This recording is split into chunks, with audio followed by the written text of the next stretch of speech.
Filipenses capítulo 2, versículo 1 al 11. Y dice así: por tanto, si hay algún estímulo en Cristo, si hay algún consuelo de amor, si hay alguna comunión del Espíritu, si hay algún afecto y compasión, haced completo mi gozo, siendo del mismo sentir, conservando el mismo amor, unidos en espíritu, dedicados a un mismo propósito.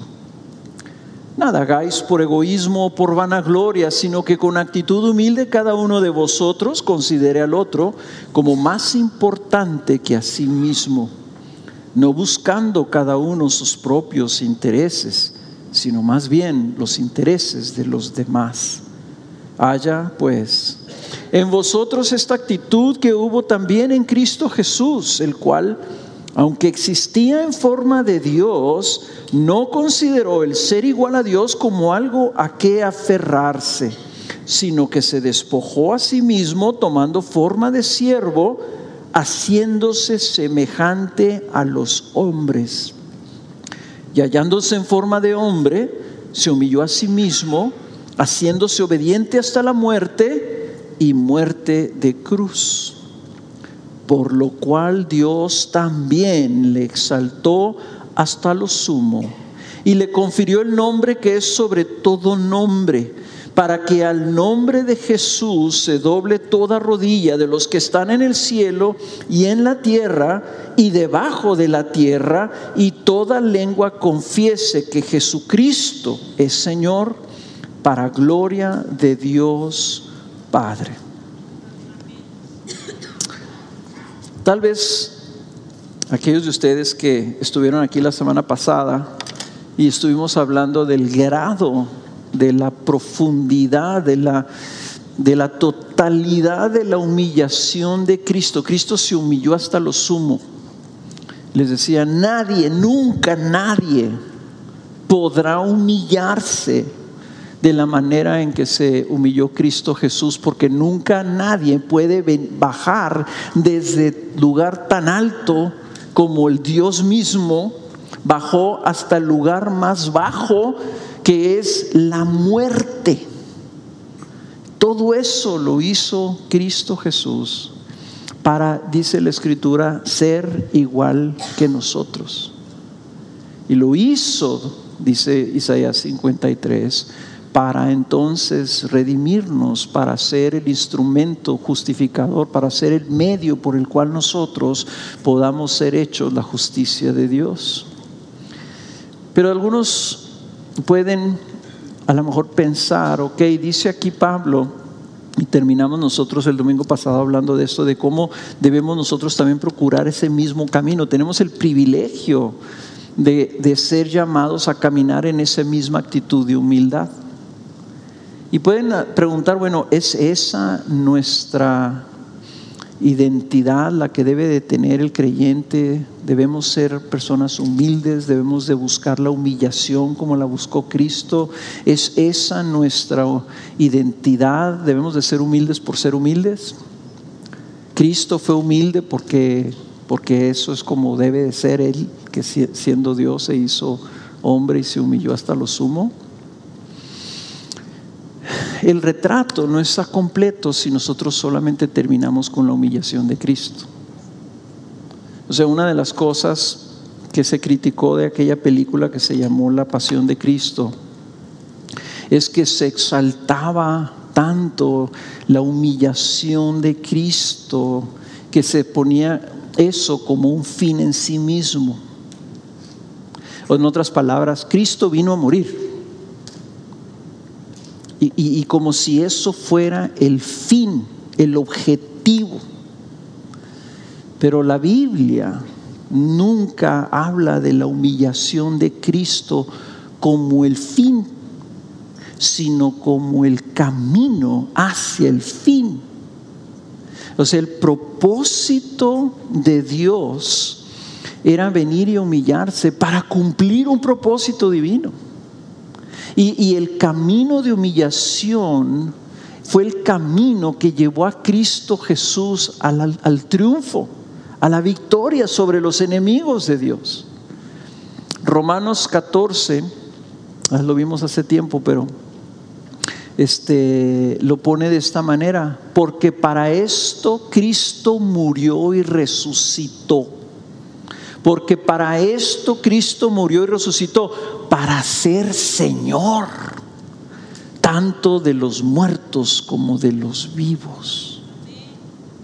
En otras palabras, la humillación de Cristo, la Escritura la revela como algo como central, como el corazón del Evangelio, pero siempre en relación a su exaltación, como en este pasaje. En este pasaje, si ustedes se fijan, hay una palabrita en el versículo 9, dice: por lo cual Dios también lo exaltó. En otras palabras, no dice cuando vio Dios eso, entonces Dios dijo: yo tengo que exaltar a mi hijo. No, sino que la exaltación era parte de la humillación. La Escritura dice que Dios fue el que humilló a Cristo. Y entonces dice: pero también es el que lo exaltó. O sea, toda fue una obra completa. Para nosotros es bien importante que nosotros entendamos la exaltación de Cristo, porque en ella vamos a ver la victoria de Cristo. Y saben ustedes, la victoria de Cristo es nuestra victoria, porque Él lo hizo para nosotros. Y el día de hoy vamos a ver eso. Vamos a ver lo que incluye la exaltación de Cristo y lo que significa para nosotros la exaltación de Cristo. ¿Ok? Lo que incluye la exaltación de Cristo y lo que significa para nosotros la exaltación de Cristo. Y nomás vamos a ver esos dos puntos. ¿Qué incluye la exaltación de Cristo? Pues la exaltación de Cristo empieza con su resurrección. Dice aquí en nuestro texto, versículo 8: hallándose en forma de hombre, se humilló a sí mismo, haciéndose obediente hasta la muerte y muerte de cruz. Vamos a ver muchas citas. Okay. La vez pasada también vimos muchas citas. Yo les recomiendo esto. Las citas se las van a poner aquí arriba.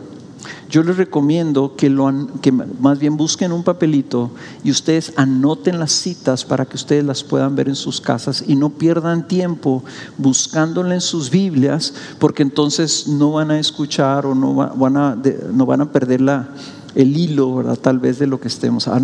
Pongan más bien su dedicación en anotar la cita para que después las puedan ver, porque son citas gloriosas. En esto, la muerte de Cristo, fíjense lo que dice Hebreos capítulo 2, versículo 9. Hablando de Cristo Jesús: pero vemos a aquel que fue hecho un poco inferior a los ángeles, es decir, a Jesús, coronado de gloria y honor a causa del padecimiento de la muerte. O sea, su humillación tenía el propósito de alcanzar ese lugar. Él bajó hasta lo sumo para ser exaltado hasta lo sumo, y ahorita vamos a ver por qué. Pero Él fue coronado de gloria y honor a causa del padecimiento de la muerte. Esto es un tema muy de esos que me siento bien inseguro de estar hablando, ¿verdad? Que los teólogos a veces deliberan y debaten sobre este tipo de cosas, ¿verdad? Jesús era el Hijo de Dios, era igual a Dios, era Dios, estaba en el cielo. Y la pregunta es si la gloria de Jesús en ese momento era la máxima, o si la máxima gloria de Jesús vino hasta después de su resurrección. En otras palabras, si la exaltación de Cristo hasta lo sumo, o sea, la Escritura no dice que volvió a su lugar, sino dice que fue exaltado más allá. Y esto es algo que pues nosotros podemos aquí hablar y debatir, pero lo importante para nosotros es que la causa de ser coronado con gloria y honor fue el padecimiento de la muerte. Y luego dice esto, noten, fíjense cómo está escrito, para que por la gracia de Dios probara la muerte por todos. O sea, Él murió porque Él necesitaba probar la muerte, necesitaba ser hecho nuestro representante completo hasta la muerte. Cristo no solamente fue nuestro representante y nuestro sustituto en la cruz, sino fue nuestro representante en la muerte. Probó la muerte, experimentó la muerte como la experimentaremos todos nosotros. Y luego dice, porque convenía que aquel para quien son todas las cosas y por quien son todas las cosas, llevando muchos hijos a la gloria. ¿De quién está hablando? Aquel para quien son todas las cosas y por quien son todas las cosas, llevando muchos hijos a la gloria. ¿Quién es el que tiene hijos? El Padre. Dice, convenía que el Padre, para quien son todas las cosas y por quien son todas las cosas, llevando muchos hijos a la gloria, hiciera por perfecto, por medio de los padecimientos, al autor de la salvación de ellos. O sea, Dios perfeccionó a Cristo Jesús por medio de su padecimiento. Le hizo el hombre perfecto hasta la muerte. Y todo eso para entonces coronarlo de gloria y honor, y que Cristo se llevara muchos hijos a la gloria. Ahí está en este pasaje lo que hemos estado tratando de traer en Filipenses 2. Había un propósito en su humillación.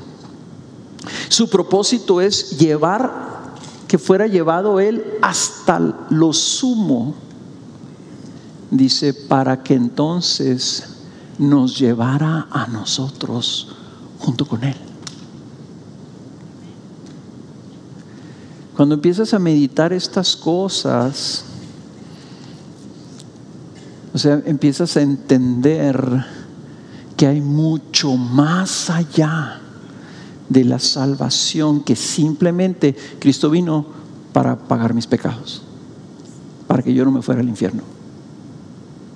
Esto es algo glorioso. Esto es algo en la mente divina del Padre, del Hijo y el Espíritu Santo. Este es el plan redentor, el plan eterno de Dios para su creación.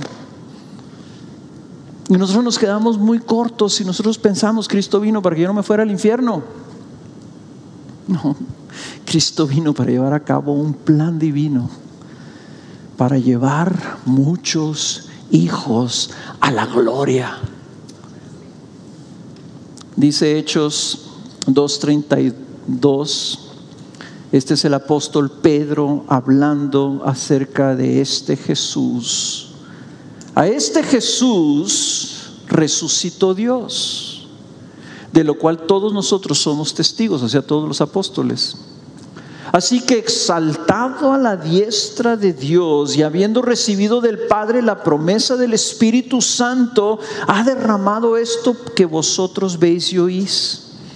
Porque David no ascendió a los cielos, pero él mismo dice, dijo el Señor a mi Señor, siéntate a mi diestra, hasta que ponga a tus enemigos por estrado de tus pies.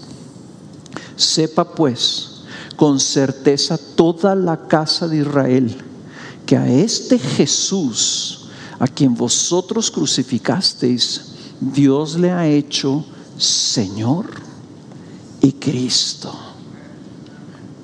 ¿Ven ustedes el proceso? Cristo descendió, Cristo se humilló. ¿Dónde empieza la exaltación de Cristo? La exaltación de Cristo empieza cuando Él sale de la muerte. Cuando Dios lo resucita.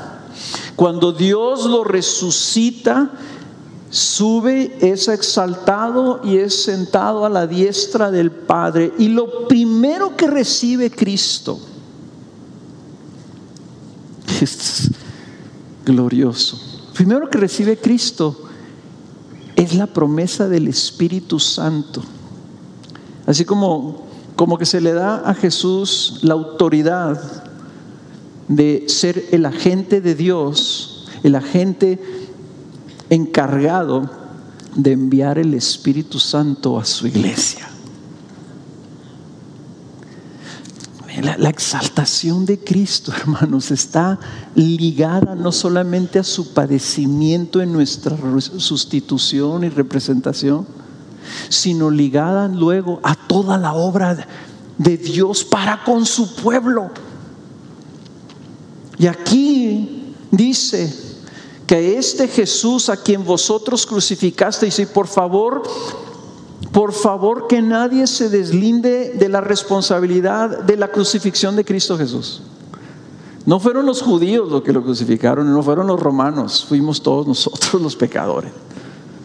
Cuando habla ahí de vosotros lo crucificaste, sí, Pedro le está hablando directamente a los judíos que lo estaban oyendo, pero nosotros estábamos ahí también.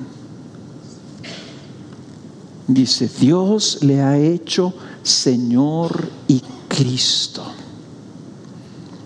Cristo entonces vence la muerte por medio de su resurrección e inaugura una nueva era, la era de la victoria de Cristo sobre el pecado.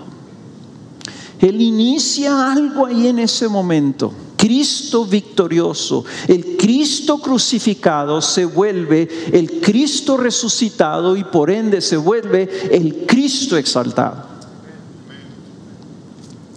Y me encanta que en estas dos citas, tanto el autor de Hebreos como Lucas señalan a los apóstoles hablando de este Jesús, el Hijo del Hombre. Jesús es un nombre humano. Este Jesús, nuestro representante, el Hijo del Hombre, el que es igual y se hizo semejante a nosotros en todo, Dios le hizo Señor y Cristo. Y una de las cosas que aprendimos en Israel es a tener cuidado con la ligereza con que nosotros a veces usamos la Escritura y hablamos de los términos de la Escritura. Los judíos toman muy en serio cada palabra de la Escritura.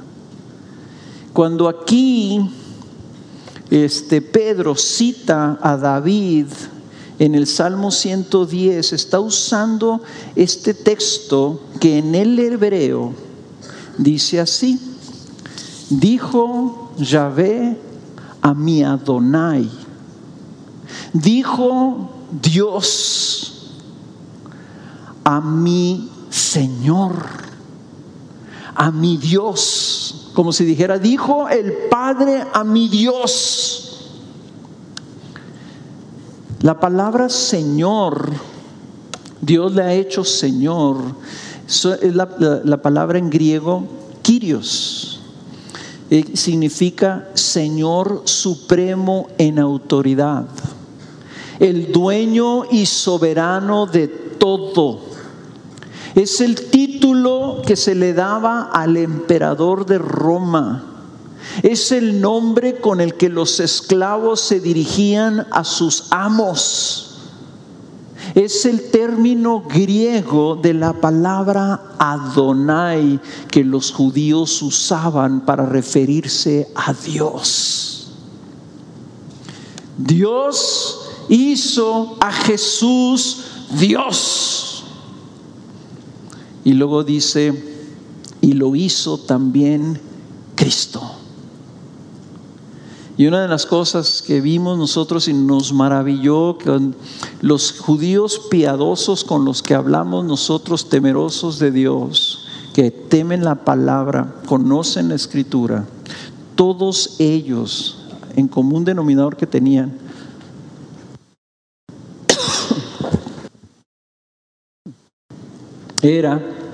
todos están esperando el Mesías. El Mesías significa el Hijo de Dios, el ungido de Dios, el esperado por el pueblo de Dios.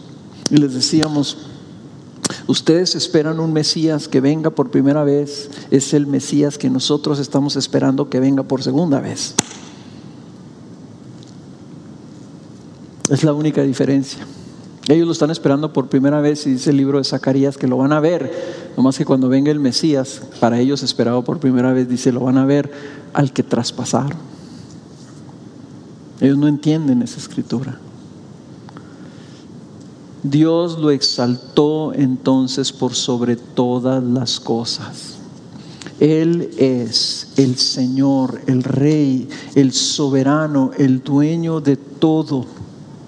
Y Cristo entonces fue exaltado por su Padre, y cuando lo recibe en el cielo lo declara Señor. Dios le dice a Jesús: tú eres Dios y tú eres mi Mesías, mi Cristo, el Salvador del mundo. Cuando el Padre lo recibe, dice 1 Timoteo 3:16 que en ese credo que escribe Pablo ahí en 1 Timoteo, dice: Cristo fue recibido en el cielo. Pensemos en recepción de Cristo en el cielo. Cuando los romanos, algún general romano tenía una victoria en una batalla, entraba él a Roma en un desfile. Entonces él venía, toda Roma salía a recibirlo. Le aventaban coronas de laurel, flores, monedas. Y venía el general en su carruaje, vestido de honor, ¿verdad?, para ser recibido por el emperador que estaba en su palacio.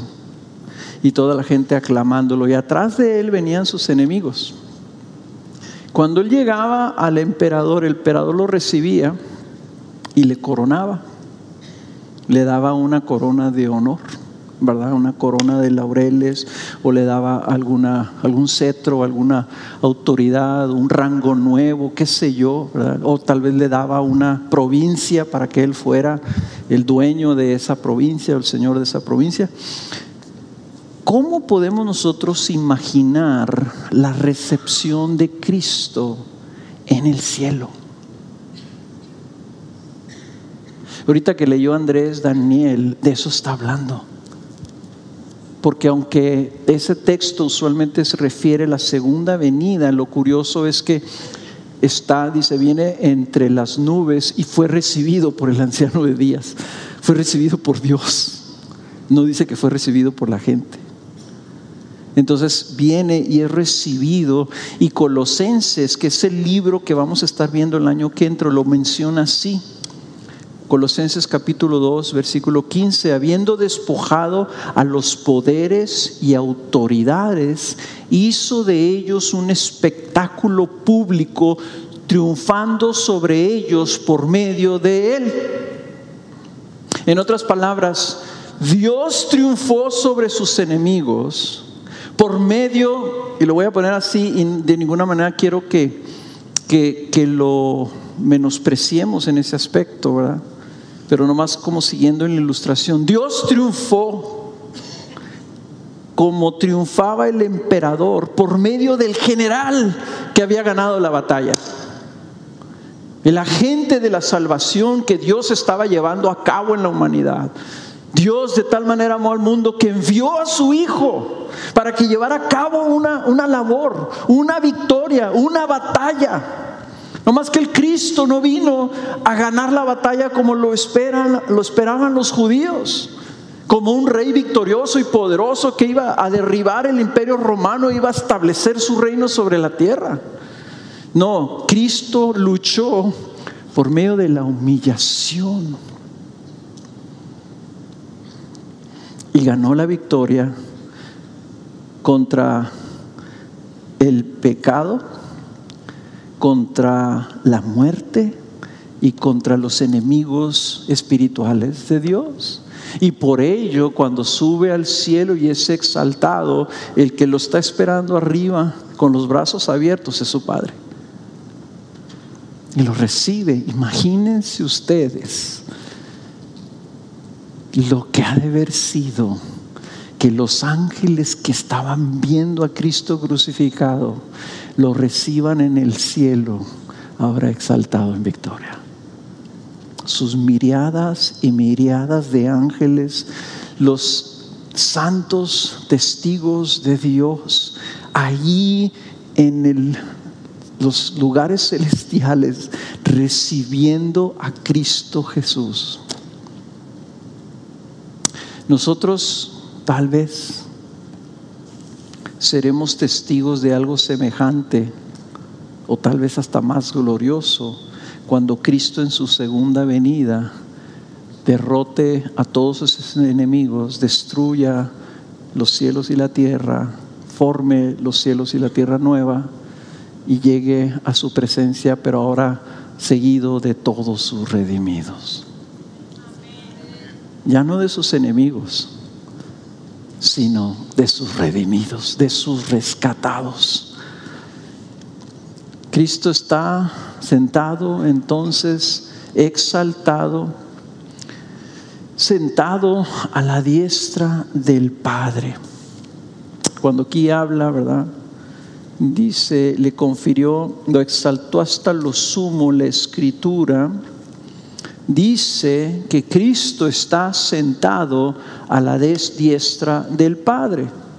No solamente resucitó, no solamente ascendió, sino su exaltación incluye el que Él se sienta en el trono y empieza lo que se llama sucesión. Sesión significa que está sentado, presidiendo sobre el reino. Primera de Pedro capítulo 3 dice así: Jesús, quien está a la diestra de Dios, habiendo subido al cielo después de que le habían sido sometidos ángeles, autoridades y potestades. Subió al cielo después de que le habían sido sometidos ángeles, autoridades y potestades.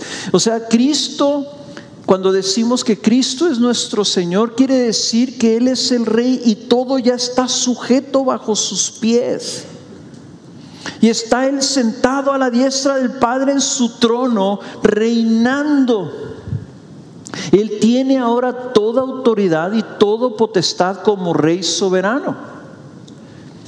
Ahora se dice y decimos todos: ay, sí, Cristo es el Señor.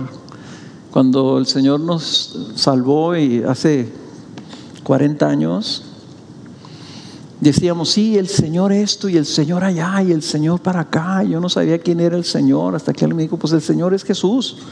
Jesús es el Señor. Y entonces entendí quién era el Señor. Yo nunca había oído que alguien se refiriera a Dios como el Señor. Y decíamos: sí, el Señor me dijo y el Señor me dio y el Señor me mostró y el Señor acá y el Señor todo, sin tener la menor idea de lo que estábamos diciendo. Cuando tú dices Jesús es el Señor, estás reconociendo su autoridad y su potestad como Rey soberano. Y dice que toda autoridad está sometida bajo sus pies. Los únicos que no están sometidos en este momento bajo sus pies son sus enemigos. Porque dice que Él va a estar ahí sentado hasta que ponga a todos sus enemigos bajo sus pies. Ahora, ¿por qué les digo esto? Porque entonces la pregunta es: si tú estás sometido bajo los pies del Señor, del emperador de la creación, del soberano Rey y dueño de todo. Y tal vez haya personas aquí que tengan a Jesús, sí, como una buena persona. Sí, Jesús, sí, es el que adoran los cristianos, y yo voy a la iglesia y escucho porque me gusta y me ha servido, y me ha servido en mi matrimonio porque quiero que mis hijos crezcan y sean buenas personas. No se trata de eso. Aquí estamos reunidos los que reconocemos a Jesús como Señor. Y si alguien te invitó a que vinieras a la iglesia, tus padres te obligaron a que vinieras a la iglesia, o alguien te dijo, ven porque pues es año nuevo, pues de perdiz una vez al año ven a la iglesia. Es con el propósito de que conozcas que Jesús es el Señor, y que conociendo a Jesús como el Señor, entonces te sometas y honres a Jesús como el Señor. Gracias, hermanos, que me están oyendo acá de este lado.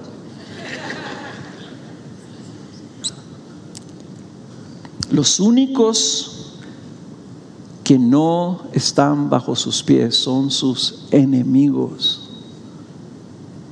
Entonces, ¿por qué si Jesús es el Señor de todo, permite que sigan existiendo sus enemigos? Porque la Escritura dice que entonces toda rodilla se ha de doblar ante Jesús. Porque es que hay gente que no lo hace. Segunda de Pedro capítulo 3, antes de lo que les acabo de leer ahorita, el Señor no se tarda en cumplir su promesa, dice el versículo 9. Según algunos entienden la tardanza, sino que es paciente para con vosotros, no queriendo que nadie perezca, sino que todos vengan, y noten esto, al arrepentimiento. Pero el día del Señor vendrá como ladrón, en el cual los cielos pasarán con gran estruendo, y los elementos serán destruidos con fuego intenso, y la tierra y las obras que hay en ella serán quemadas, puesto que todas estas cosas han de ser destruidas de esta manera. ¿Qué clase de personas no debéis ser vosotros en santa conducta y en piedad? La paciencia del Señor es lo que está impidiendo o deteniendo que Él destruya a sus enemigos. Y si tú eres uno de esos que no reconocen a Jesús como Señor, yo quiero implorarte, yo quiero rogarte que reconsideres tu postura, porque esto no es un juego religioso. Cristo vino y se humilló para ser hecho Señor. Y como Señor, dice la Escritura, manda a todos que se arrepientan. Y el arrepentimiento, entonces entendemos, es precisamente que busquemos la sumisión delante de nuestro Rey, que nos inclinemos ante Él, que nos postremos, no físicamente, sino totalmente. Es que nosotros verdaderamente estemos inclinados ante Él, y esto va para el no creyente como para el creyente. Hermanos, si nosotros somos creyentes en Jesús, todos estamos en este negocio que se llama la santificación. ¿Y qué es la santificación? No, pues es que seas buena persona. La santificación es que ya no digas malas palabras y ya no veas cosas indebidas. ¿No sabes qué es la santificación? La santificación es buscar que avance el reino de Cristo en nuestra vida, que nuestro corazón, mente, lengua y cuerpo sean instrumentos de justicia de Él, al servicio de nuestro Rey, en obediente y voluntaria sumisión. El problema que nosotros tenemos es que nuestra carne está en rebelión contra ese Dios y contra ese Rey. La obra de gracia de la salvación, hermanos, es precisamente que se nos ha concedido todo lo necesario para que vengamos en sumisión y amor ante nuestro Rey y no seamos incluidos en la destrucción de sus enemigos. Estamos hablando de algo más grande. Estamos hablando de algo cósmico, algo universal. Cristo va a reinar y va a someter a sus enemigos. La gracia de Dios está externada sobre nosotros en que Él también fue hecho Cristo, para que todo aquel que crea en Él no se pierda, con esos enemigos que van a ser destruidos, sino que vengan a Él en fe y arrepentimiento, en una postura de sumisión, sometan sus vidas ante el Rey y dejen de ser enemigos de Dios para pasar a ser familia de Dios, pueblo de Dios.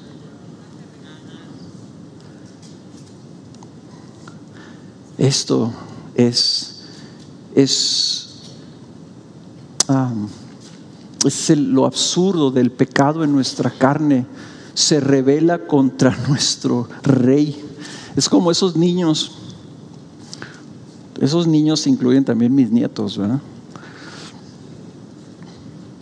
Que hacen un berrinche porque sus padres no le dan lo que quiere. Así como tú lo ves eso y dices, ay, estos niños, niño consentido, ni necio, insensato, no sabe que es por su propio bien. ¿Cómo verá Dios? ¿Cómo verá el Padre cuando nos ve a nosotros mismos dándole lugar a nuestra rebelión, cuando le damos la espalda al Rey y hacemos lo que nosotros queremos en lugar de someternos a su voluntad? Cuando Cristo es exaltado, dice que se le da un nombre, dice para que al nombre de Jesús se doble toda rodilla de los que están en el cielo y en la tierra y debajo de la tierra, hasta el infierno. Cuando se menciona el nombre de Jesús, en el infierno van a doblar las rodillas. Cuando esos reyes querían honrar a alguien, le daban un nombre especial. Le decían, de aquí en adelante que se sepa que fulanito de tal es amigo del rey. Y ese era su nombre, el amigo del rey.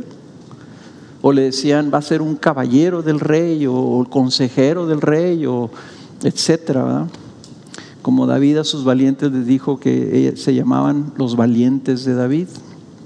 Pues Dios le dio un nombre al rey, le dio el nombre de Jesús. ¿Quién le puso el nombre a Jesús?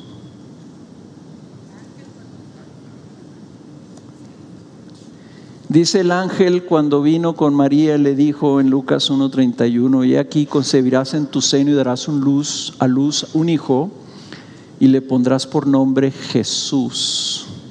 Este será grande y será llamado Hijo del Altísimo, y el Señor Dios le dará el trono a su padre David. A José le dijo un ángel en un sueño que María iba a dar a luz un hijo en Mateo 1:21, y le pondrás por nombre Jesús, porque él salvará a su pueblo de sus pecados. Noten el nombre de Jesús desde que se le puso. Desde antes que naciera Jesús ya estaba el nombre. Jesús estaba designado. Él iba a ser grande, Hijo del Altísimo, y el Señor Dios le dará el trono de su padre David. Desde antes de nacer, el nombre de Jesús significaba Rey, Dios Todopoderoso. ¿Recuerdan Isaías 9? Dios Todopoderoso, Padre Eterno, es el nombre del niño. Era Señor, su nombre puesto, porque eso era lo que Él era. Y también iba a ser Jesús, porque Él iba a salvar a su pueblo de sus pecados. El Salvador. Jesús significa el que salva.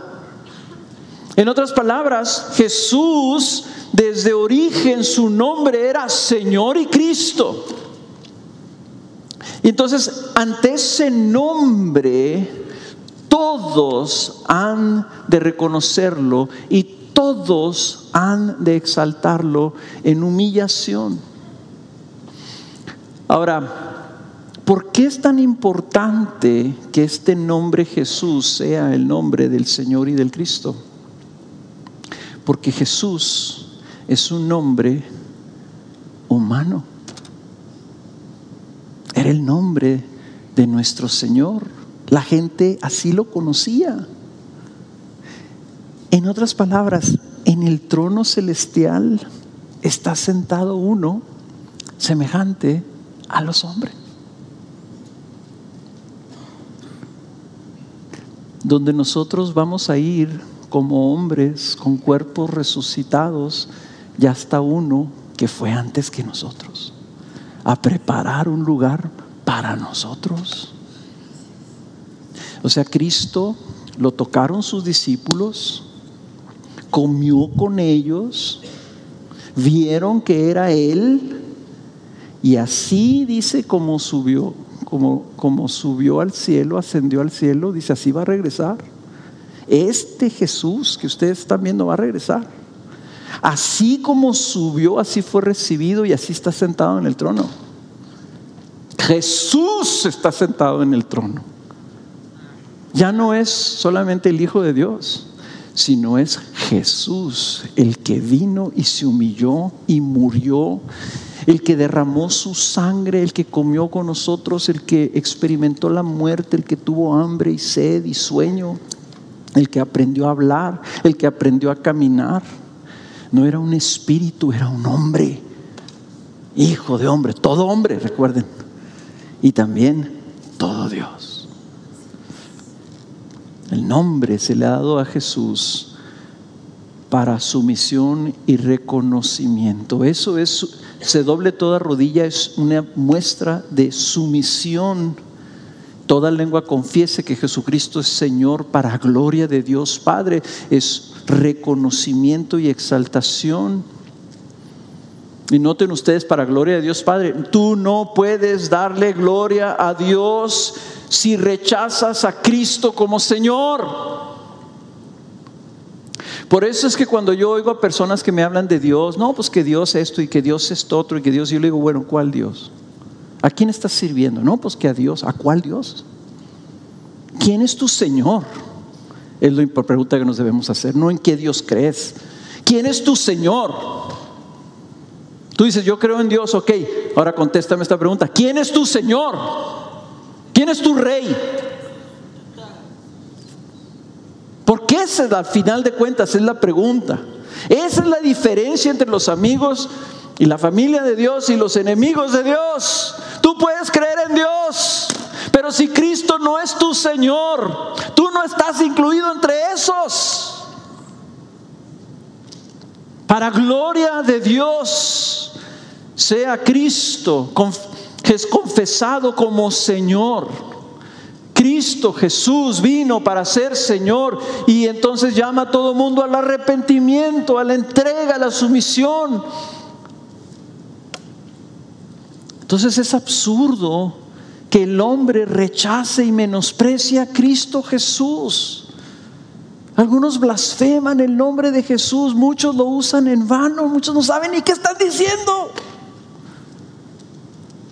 Y porque Cristo guarda silencio en paciencia, piensan, no pasa nada. Si blasfeman el nombre de Jesús, no pasa nada. No se dan cuenta que está siendo tomado en cuenta por el Dios del universo y que habrá retribución. Suya es la venganza. Otros se burlan y se mofan, diciendo inclusive, Jesús es una buena persona, pero Dios no creo. No creo.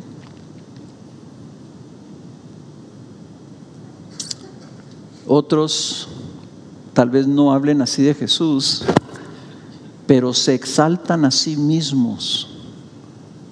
Buscan gloria para sus propios nombres. Buscan su posición, su reconocimiento. Busca que el hombre los adule a ellos. Se ponen en el lugar que solamente le pertenece a Cristo Jesús. Lo único que le puede esperar a aquellos que rechazan el nombre de Jesús, ¿qué es? La destrucción que vendrá a sus enemigos. Hermanos, para nosotros esto es muy importante, que nosotros ahora no solamente tomemos esto ¿verdad? Y digamos, no, sí es cierto, qué bonito, sí, Cristo Jesús es mi Señor. Espérate, ¿verdad? Porque cuando lo dices, tienes que checar que haya integridad en tu vida y que realmente lo estés creyendo y lo estés viviendo. Les dije, es absurdo que haya un cristiano orgulloso, ¿verdad? Si Cristo Jesús se humilló así, es absurdo que haya un cristiano orgulloso, que se autoexalte, que pelee su posición, que esté señalando a otros y que diga, no, es que tú, es que yo soy mejor que tú, etcétera, etcétera. Pero ¿por qué es absurdo? Porque nomás hay un Señor. Ahora podemos entender por qué los apóstoles, cómo se describían los apóstoles, cuál era el título que se decía. Pablo, esclavo del Señor. Santiago, siervo del Señor, el hermano, diciendo que era el esclavo.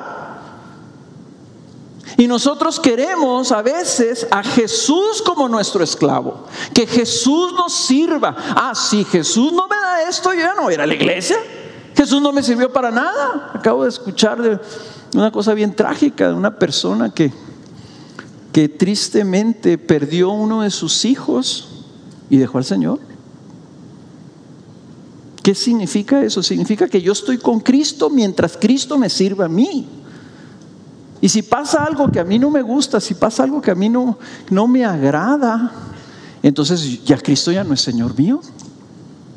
Entonces es un Señor utilitario, es un Señor falso, no es el dueño de todo, no es el soberano que tiene autoridad sobre tu vida. Cristo vino para ser reconocido como Señor y para que se doblen nuestras rodillas y seamos como aquellos, como Job, el Señor dio y el Señor quitó. Bendito sea el nombre de nuestro Señor.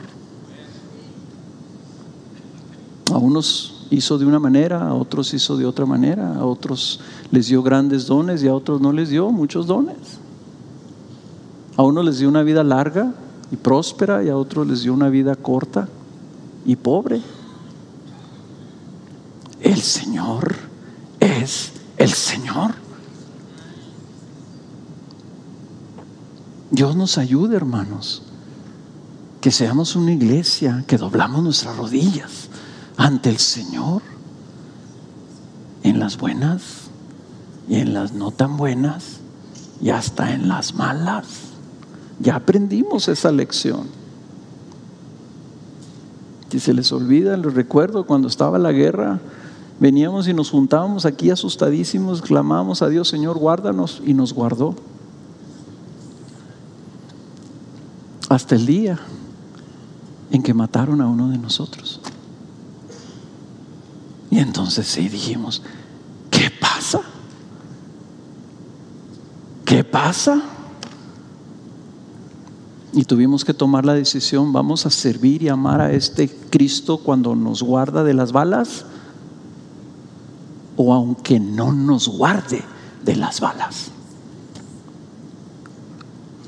Y doblamos nuestras rodillas con el dolor de ver a nuestra hermana sufrir y a sus hijos, diciendo, tú eres el Señor. Y el día del sepelio de nuestro hermano, aquí estuvieron su esposa y aquí estuvieron sus hijos alabando y honrando al Señor. Y eso trajo mucha gloria a Dios. Pero la buena noticia de este texto es que nosotros estamos incluidos en la victoria y en la exaltación de Cristo en su trono. O sea, lo que significa esto para nosotros, y ya se me acabó el tiempo, pero lo voy a hacer así rapidito. Al cabo de este año nuevo y nadie tiene que ir a trabajar mañana, así que aguántense. Porque eso está muy bueno. Esto está muy bueno. Miren, gloria a Dios. El que está sentado en el trono es el Rey, pero es el Cristo también. Es el Cristo, es nuestro Salvador. Y el libro de Hebreos se refiere a Él como nuestro sacerdote. Y Cristo tiene una oficina con tres funciones. Él es el rey, es el sacerdote y es el profeta. El que está sentado en el trono es nuestro sacerdote y vive, dice, perpetuamente actuando como el mediador de sus redimidos. Jesús, dice Romanos 8:34, dice que perpetuamente intercede por nosotros. O sea, nosotros, hermanos, estamos incluidos porque estamos incluidos en Cristo. Estamos en Él. Y su intercesión a nuestro favor como abogado, como mediador, como sacerdote, que se compadece de nosotros en nuestras flaquezas y debilidades, está continuamente presente delante de Dios. Miren, y esta es mi meditación de esto, ¿ok? Esto es algo personal, les voy a compartir algo personal. Después de 40 años de conocer a Cristo, aún le fallo, aún lo ofendo su gloria preciosa, aún lo traiciono, aún le doy la espalda. Entonces yo pienso, Señor, es que ya no tengo excusa. O sea, tal vez una persona que está nueva en el evangelio y todavía batalla y todavía no le agarra o todavía no tiene mucho conocimiento de la palabra, pero yo qué excusa tengo. Y cuando pienso en eso, entonces como que me cae el 20 de por qué Cristo tuvo que humillarse hasta lo sumo. Porque Cristo ganó tanto mérito delante de Dios al humillarse hasta lo sumo, que fue levantado hasta lo sumo. Le dio un nombre Dios por sobre todo nombre. ¿Saben lo que eso significa? Que cuando Jesús le habla a su Padre, el Padre dice: ¿qué necesitas, hijo? El más meritorio de todos, el que hizo lo inimaginable, el que se humilló hasta la muerte, el que ganó todo mi afecto, todo mi honor, toda la gloria que yo se lo puedo dar, la tienes tú, hijo. Ese hijo, sentado en ese trono, exaltado hasta lo sumo, ese es el que le dice al Padre: Padre, perdónalo. Ese hijo es mi abogado delante de Dios. Yo no puedo entender cómo Dios me siga perdonando y no me fulmine. ¿Saben por qué? Porque Él hizo a Jesús mi Salvador, lo hizo Señor y Cristo. Ganó Cristo Jesús eso de tal punto que dice: yo, al que Él lleve en su mano, nadie lo puede arrebatar de su mano, porque el único que puede arrebatarlo de su mano es Dios Padre, y Dios Padre no quiere negarle nada a su Hijo. No quiere, por eso lo puso en ese lugar. Entonces, hermanos, nosotros estamos en la victoria de Cristo. Nosotros vamos escondidos ahí. Él llevó muchos hijos a su Padre. ¿Por qué? Porque lo ganó. Cuando Él fue levantado ahí, salió de entre los muertos, subió al cielo. Ahí vamos nosotros, ahí estamos en Él, ya estamos allá, en Cristo. Dice Colosenses, y qué bueno que vamos a ver este libro, porque este libro está lleno de todo esto. Dice Colosenses 2:9, porque toda la plenitud de la deidad reside corporalmente en Él. O sea, está hablando de la persona de Jesús. Toda la plenitud de la deidad. Noten la palabra plenitud. Versículo 10, y habéis sido hechos, noten esta palabra, completos en Él. ¿Saben qué significa esta palabra completos? Retacados. No me falta nada. Pero no solamente eso, sino que tú agarras un vaso y lo llenas y lo retacas así. Está completito, no tiene aire, está aplastado, retacado, hasta el tope, rebosando. Nosotros fuimos hechos completos en Él, que es la cabeza sobre todo poder y autoridad. En Él también fuiste circuncidados con una circuncisión no hecha por manos, al quitar el cuerpo de la carne mediante la circuncisión de Cristo, habiendo sido sepultados con Él en el bautismo, en el cual también habéis resucitados con Él por la fe en la acción del poder de Dios que le resucitó de entre los muertos.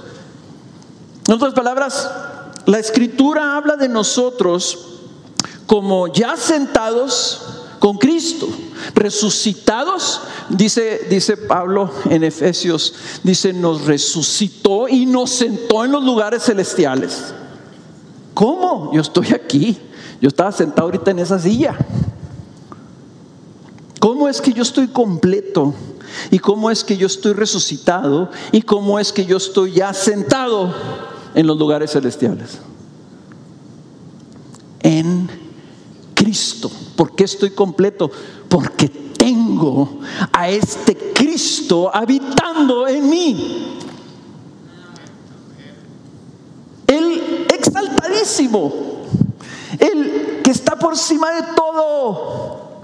Lo primero que hizo Dios es darle la autoridad de enviar al Espíritu Santo para que por medio del Espíritu Él habita en nosotros. Entonces estamos con Él, Él está intercediendo por nosotros, pero ahora también lo tenemos a Él en nosotros.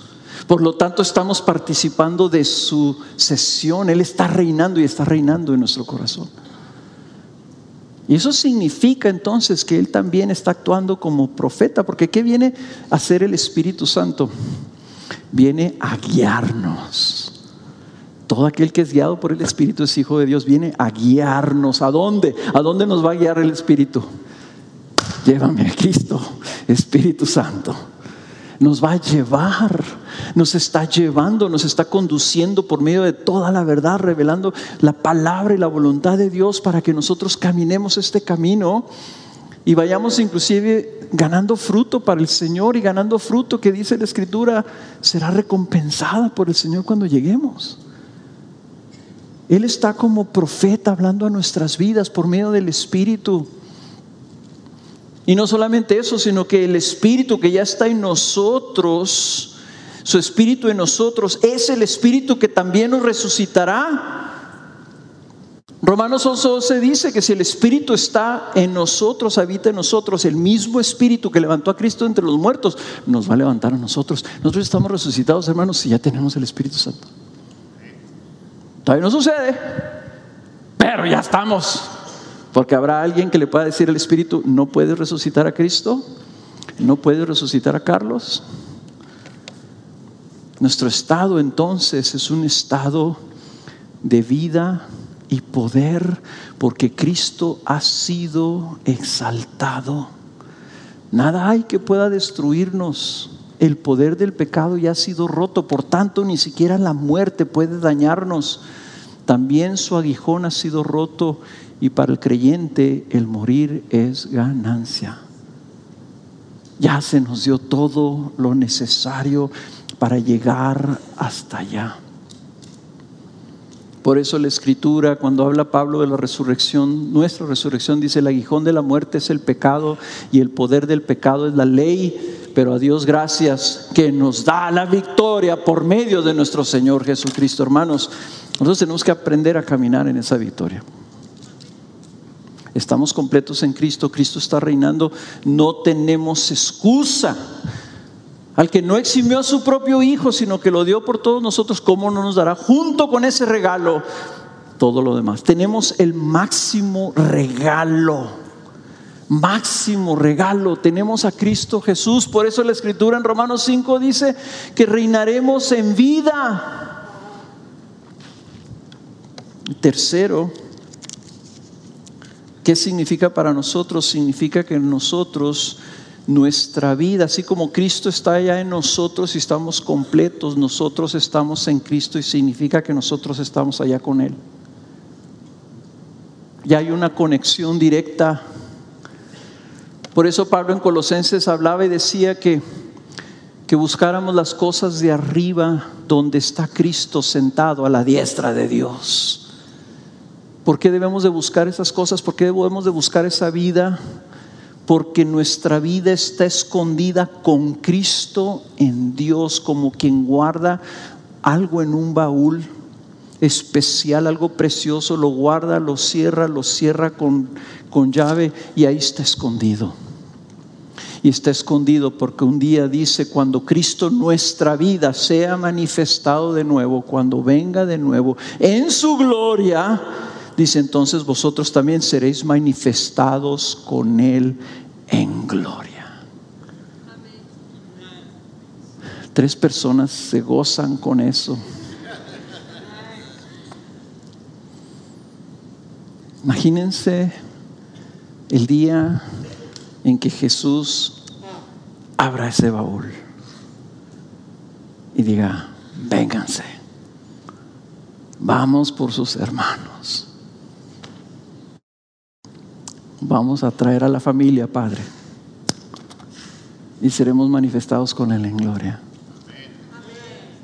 Ahí está nuestra vida. Él es el que nos guarda, dice Judas. Es lo que nos guarda, dice Hebreos 7, porque Él es poderoso para salvarnos. Nuestra salvación, hermanos, no es nomás que nos haya perdonado los pecados. Nuestra salvación es que seremos manifestados en gloria con Él. Nos perdonó los pecados para que entonces recibamos su Espíritu y vayamos con Él. Entonces nuestra vida está en Cristo, el Cristo exaltado. Un día iremos con Él y nos uniremos a Él para siempre. Y noten esto, para reinar con Él.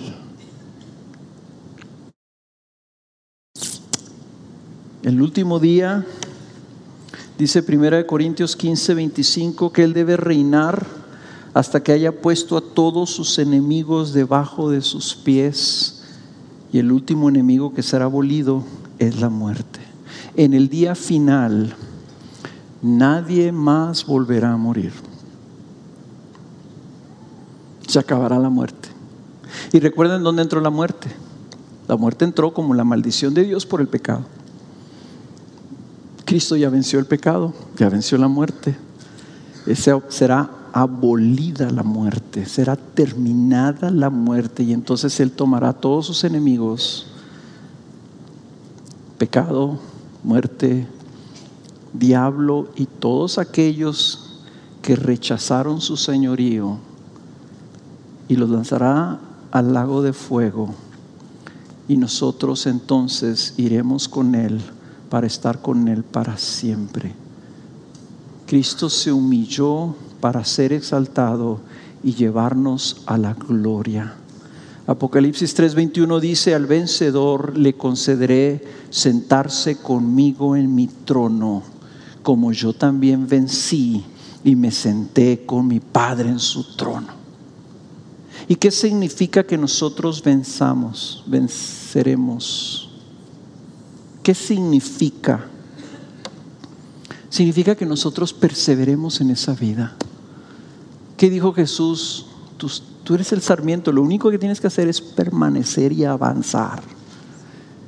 Permanecer y avanzar, hermanos.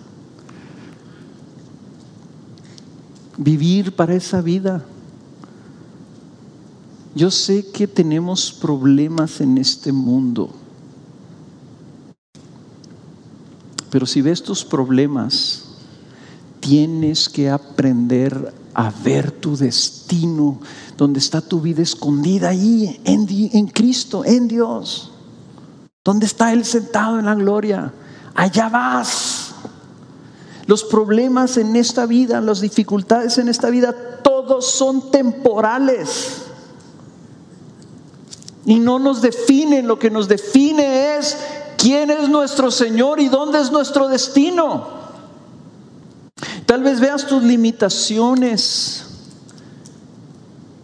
Ok, si tú ves tus limitaciones, vamos a suponer no tienes trabajo, no tienes riquezas, no tienes esposo, no tienes hijos, no tienes el trabajo que quieras, no tienes la salud que deseas, estás limitado, estás escaso. Ve quién está sentado en el trono y ve por qué está sentado ahí en el trono y ve para qué hizo todo lo que hizo, para que tú un día seas manifestado en gloria. Tus limitaciones no te definen. Lo que te define es quién es tu Señor. Y ten cuidado de entonces decir, pero es que mi Señor no me ama, me falla porque no me da lo que yo quiero. Eso está dentro de la mente de Dios y de la sabiduría de Dios, el por qué a unos les da una cosa y a otros les da otra cosa. Pero lo que sí sé, que la mejor postura de estar no es reclamándole a ese Dios, sino diciendo, tú eres el Señor y yo confío en ti. Y si ves tus flaquezas, ves tu pecado, ves tus errores, ves te regaste una y otra vez, en lugar de ver tu pecado, ve el mérito de aquel que está exaltado hasta lo sumo. Ve quién está sentado en el trono. Es el Señor, es el Rey y es el Cristo, tu Salvador. Para decir, Señor, tú no me salvaste para esto.